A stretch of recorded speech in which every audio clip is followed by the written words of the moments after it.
Hello বন্ধুরা, আসসালামু আলাইকুম। আপনারা কেমন আছেন? আলহামদুলিল্লাহ, আমি ভালো আছি। আপনাদের সামনে আজকে আমি দেখাবো পাকা আমের আমসত্ত্ব। অনেকগুলো আম পেকে গিয়েছে, আমি ওগুলোকে মধ্যে মধ্যে রস বের করে নিচ্ছি। এভাবে রস চিপে বের করলে ভালো হবে।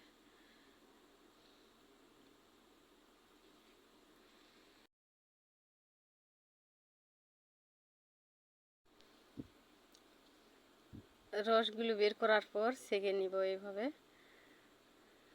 ছাঁকনি দিয়ে এভাবে সেঁকে ফ্রেশ করে রসটা শুধু নেব।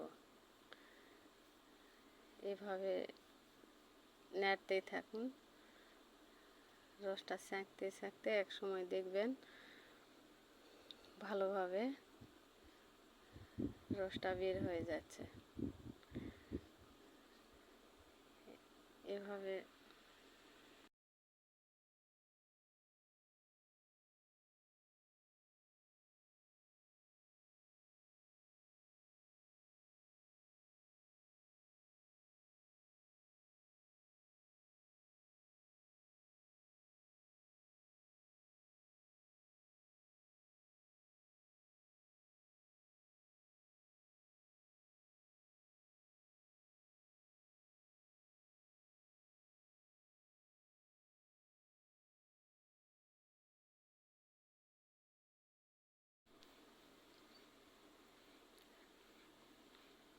রসটা সেঁকে নেওয়ার পর এবার কড়াইয়ে ঢেলে দিলাম। ঢেলে দিয়ে এখন আমি উনুনটা জ্বেলে দিয়েছি। এইভাবে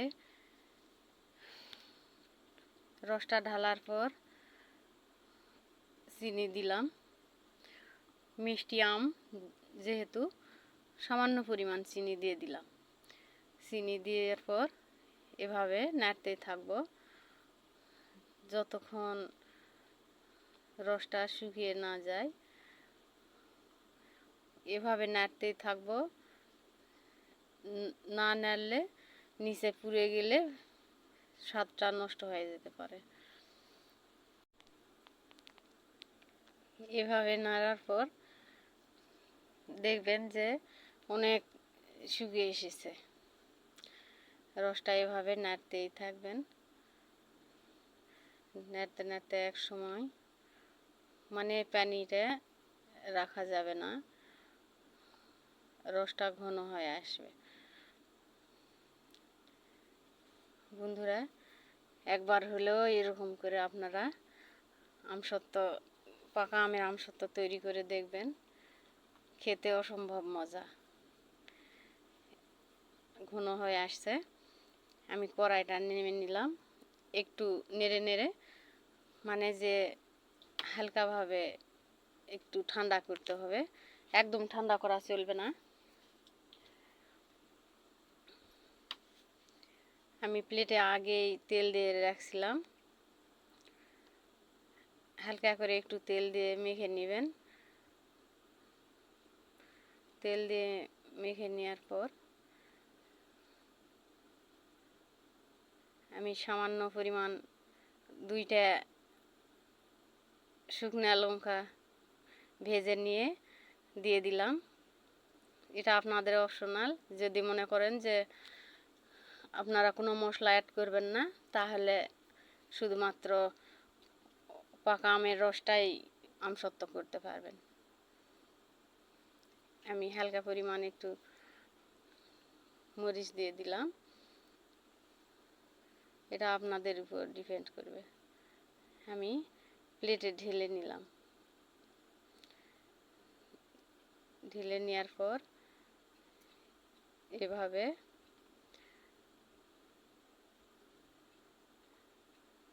একটু মোটা করেই দিলাম।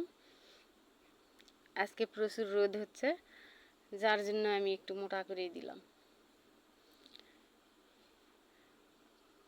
2 প্লেটে রাখার পর এরকম করে একটু ট্যাপ করে নেবেন, আর খন্তা দিয়ে একটু ইয়ে করে দিলাম। আপনারা এভাবে একটু চেষ্টা করে দেখবেন প্লিজ বন্ধুরা। যদি আপনাদের এতটুকু ভালো লাগে থাকে আমার এই ভিডিওতে একটু লাইক, কমেন্ট, শেয়ার এবং সাবস্ক্রাইব করতে ভুলবেন না। আমি এখন রোদে শুকাতে দিয়েছিলাম, শুকানোর পর এখন আপনাদের সামনে আমি দেখাবো। দেখেন বন্ধুরা কতটা সুন্দর হয়েছে, একদম কাচের মতো, একটু নরম নেই। দেখেন খুবই সুন্দর রুটির মতো দেখা যাচ্ছে। এখন আপনাদের আমি কেটে দেখাবো। একবার হলে ট্রাই করে দেখবেন, খুবই সুস্বাদু এবং মুখে স্বাদ লেগে থাকার মতো। দেখেন বন্ধুরা কতটা সুন্দর হয়েছে।